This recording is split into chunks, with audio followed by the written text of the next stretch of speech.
Hello' বন্ধু বান্ধৱীসকল, মোৰ ভিডিঅ'লৈ পুনৰবাৰ স্বাগতম জনাইছোঁ। আজি ভিডিঅ'টো ৰাতিপুৱাৰ পৰা আৰম্ভ কৰিছোঁ। এই ল'ৰাকেইজন দেখিছেনে বাৰু? এই ল'ৰাকেইজনে বটল বিচাৰিবলৈ আহে আৰু সদায় মোক সুধি লয় যে বটলকেইটা লৈ যাওঁনে প্লাষ্টিকবিলাক। মই বোলো লৈ যোৱা, বেছিকৈ জাবৰ হৈ থাকে, সেইটো কাৰণে লৈ যায়। আৰু সেই বটল ভৰাই থৈছে আৰু এনেকুৱাতে মই পিঠা খাব দিলোঁ, পিঠা আৰু পানী এনেকৈ খাব দিলোঁ। এই খাই কেৰাহীত তেল দি গৰম কৰিছোঁ ভাজি বনাবলৈ। দেখিছেনে, বেচনত মই ভেন্দি সৰি এনেকৈ কাটি লৈছোঁ, মাজে মাজে ফালি চাৰিডোখৰ কৰি লৈছোঁ মিহি মিহিকৈ। তাৰপৰা বেচনত এনেকৈ ডুবুৱাই এনেকৈ সানি পিনে এনেকৈ দি দিছোঁ তেলত। খাই বহুত ভাল লাগে। তাৰ লগত বেচনৰ লগত নিমখ হালধি দিছোঁ, তাত জলকীয়া গুড়ি অকণমান দিছোঁ দেই। এনেকৈ ভাজিব লাগে, বহুত ভাল লাগে খাই পিনে। দুপৰীয়া খাবৰ কাৰণে বনাইছোঁ। আৰু এইফালে এয়া দেখিছেনে, এয়া জাতিলাও বিলাহী মাছ বনাই আছোঁ। ভাত বনোৱা নাই, বনাম আৰু।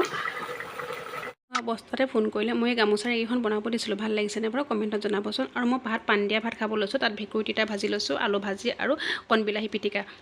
ৰাতি ভাত খাবলৈও মাতিলোঁ। অফিচত একেলগে কাম কৰে তেওঁ ভনীয়েকৰ নিচিনাকৈ, ভনীয়েকে বুলিয়ে ভাবিব পাৰি। আৰু মানুহজনকো মাতিলে ভাত খাবলৈ। আৰু বহুদিনৰ পৰা মাতিম ভাবি আছিলোঁ, সেইকাৰণে বিহু সময়তে মাতিলোঁ বিহু ভাত খাবলৈ। সিহঁতি বোলে গাহৰি ভাত খায়, সেইকাৰণে গাহৰি আনিলোঁ। আৰু ছোৱালীজনীয়ে গাহৰি খাবলৈ এৰিলে, সেইকাৰণে ব্ৰইলাৰ আনিছোঁ তাৰ কাৰণে। এই আলু পিঁয়াজ কাটি থৈছোঁ বনাবৰ কাৰণে।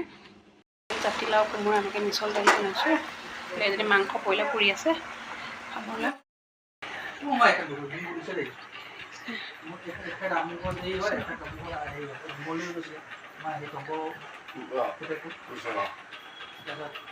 আৰু ভাত বনাই থাকোঁতে আৰু এজন মানুহ আহিলে, তেওঁকো ক'লোঁ যে তেওঁ ভায়েকৰ নিচিনা হয়, দেউৰ নিচিনা হয়, তেওঁকো ভাত খাবলৈ ক'লোঁ। আৰু যদি ভিডিঅ'টো ভাল লাগিলে লাইক, কমেণ্ট, ছাবস্ক্ৰাইব, শ্বেয়াৰ কৰিব। আজিলৈ আহোঁ, বাই বাই।